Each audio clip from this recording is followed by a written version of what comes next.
You're listening to The Weekend Take. And now your host, Sean Schaefer. Hello, everyone, and welcome to The Weekend Take. I'm your host, Sean Schaefer, and joining me this week is live sound engineer and sound and re-recording mixer for film and television, Brian Szepatowski. Brian, how you doing this week? I'm doing pretty good. Brian, first, thank you for coming on to the show, and why don't you tell us a little bit more about yourself and what you do? Oh, boy. So I've been doing live sound since 92, and when I met my current girlfriend, she was in the film and television industry, and she introduced me to some locals who make films and stuff. So I said, hey, why don't I try this out and see what's going on here with this, just to have to branch out and be able to do more types of sound work instead of just live, because that market's pretty competitive. As I found out getting into film and TV, it's also pretty competitive there too, but it gives me a bunch of different outlets where I can go and do different things and be able to have work consistently and not have to worry about just doing one type of work. So back in 2010, Rachel introduced me to a group called Upstate Independence, where there was a lot of independent filmmakers, and I met some people there and started working on some local projects, taking my live sound and using that basis to become a production sound mixer on set, whether it was for web or commercials or whatever. At that same time, prior to that, I had also been mixing music for bands in the studio. I do live recordings, bring the tracks back and mix them here. Then I started also at the same time doing the re-recording mixing necessary for film and TV.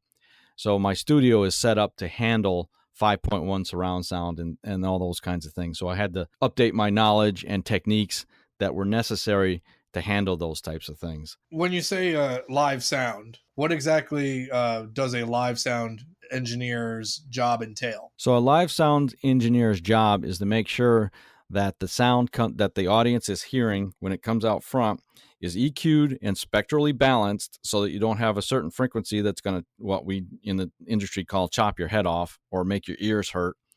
And also to make sure that a lot of times those same engineers are also providing mixes to the band so that they can hear what they're playing, whether that's through monitors or in-ear mixes. Nowadays, the way that a lot of that goes is if you have a digital mixer, a lot of the bands are controlling their in-ear mixes, and you only have to worry about what audience is hearing. Correlating that from one aspect of what you do to another, when I'm at a live concert, it's one of the things I take for granted when it sounds good, but something I most certainly notice when it sounds bad. The parallel to that in the film industry, sound is one of those things when I'm watching a movie that I also take for granted that when it sounds good, but I most certainly notice and pick up on and takes away from the experience of watching the movie when it sounds bad. So despite when you and I are working with one another on set, my busting your chops all the time about my personal interest in what the sound sounds like,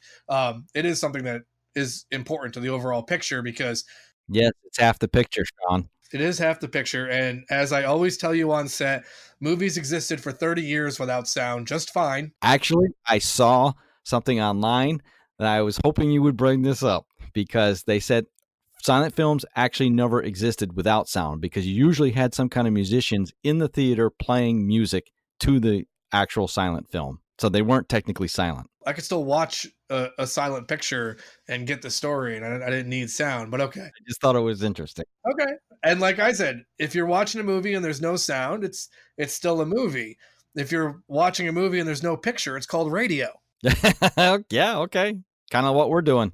Exactly. Believe me, you wouldn't want the picture to this conversation, because this is why I'm behind the camera, not in front of it. But I do have an answer for the what the sound mixer on set is doing that's different than in the live sound situation. Okay. So in the live sound situation, because there's so much sound pressure level and it's there's a lot of sound, you don't have to worry so much about every single little piece of noise or background that's being made, because the sound pressure level and the actual level of the music is loud enough to cover all those things. But when you're on set and you're trying to record a delicate scene, you have to worry about birds chirping if they're too loud, someone clinking glasses, wind noise, cars driving on the street. Production assistants talking outside the door. Yeah, or, cameras making noise, or lighting equipment making noise with their fans, all the new digital stuff. So there's a lot of things there that you have to pay attention to, as well as making sure you capture the dialogue accurately, because that is the most important thing when you're doing sound on set. And so much like I encounter when I'm shooting and I run into a problem, depending on the production, I get a response of, "Oh, well, we'll just fix it in post." And that's not always possible. How much can you quote unquote fix in post when it comes to bad sound? Well, that was the thing. Back in the day, when they didn't have all of the fancy software that we have today, they pretty much had to live with what they had, or they had to make sure that they had control over the entire area so that they can control the sound.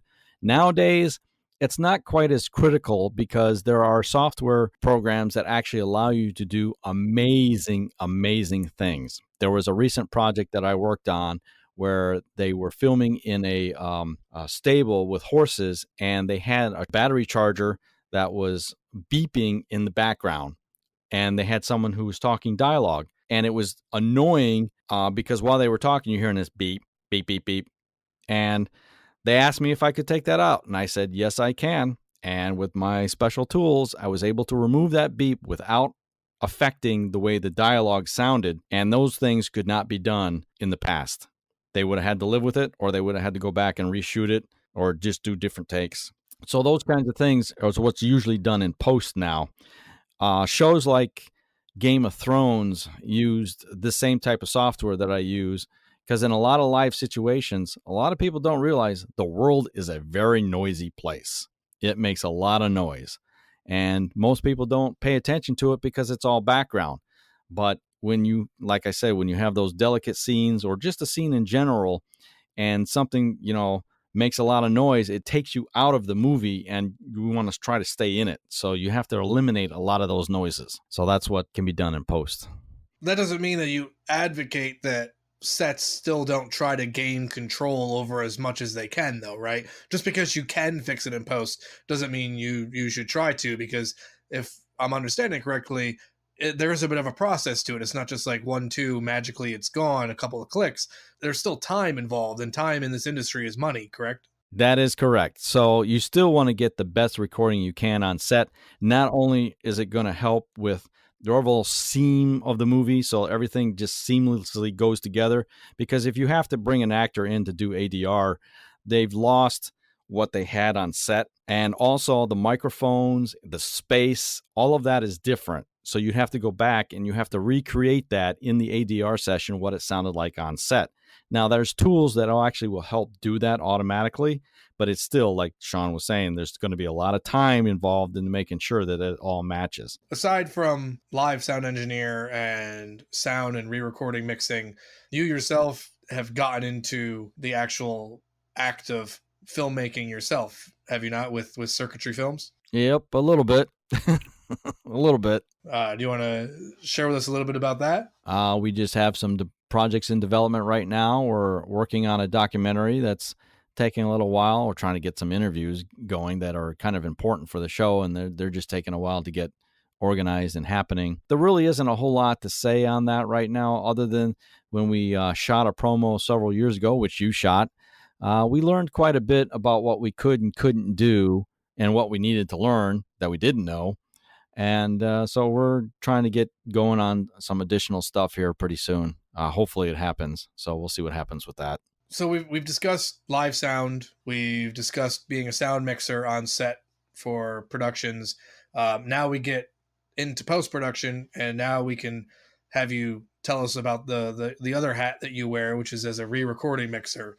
And while some people listening, that sounds like stereo instructions to them, what does being a re-recording mixer entail? And what is the kind of tangible effect of it that an audience watching a movie can hear that your job has done, that has made a difference in the film? So if you look at a film's credits, you will see usually 2 to 3 re-recording mixers. And what they end up doing is they end up taking all of the recordings from the production that are either done in the studio or live, And after the dialogue editor has gone through, cleaned up all of the dialogue, and given the best takes to the re-recording mixers, also having gone over it with the director to make sure that the intent is still the way the director wants it, they go through, they take all of that, and they put it into a cohesive mix to what the audience actually finally hears. That's what they do. Okay. It could be hundreds of tracks. It could be a few tracks. It just depends on the project and what's required. So they'll lay in additional sound effects or dialogue, the ADR. They'll provide the surround sound mix, what goes in the back, what stays in the fronts, what goes to the LFE, which is the low frequency effects channel for the, if you're doing an action film and you have an explosion, you get that big rumble. That's what they do. They take all of that and they put it all together so it all works together. Looking at a typical film that you go to the theater and see, how much proportion-wise would you say when you hear it in the theater was captured on set versus was added, enhanced, or created in post? Well, that's going to depend on the picture. Something, that's just a talkie where there's just a lot of talking going on. Most of it's probably going to be production dialogue, and it's going to be enhanced through EQ and effects and some other things like that. Unless they had serious audio problems where their location was really bad, which is also probably the biggest problem with on-set dialogue recording, are the locations are not scoped out properly, or they don't include the audio people involved in the decision of where they're going to actually film someplace. So they might have to go in and clean all that up. But usually most productions, and this is something that I was surprised about when I first got involved in it, is that most of the dialogue that you hear on most productions is from the actual set. They only do dialogue replacement if they have to.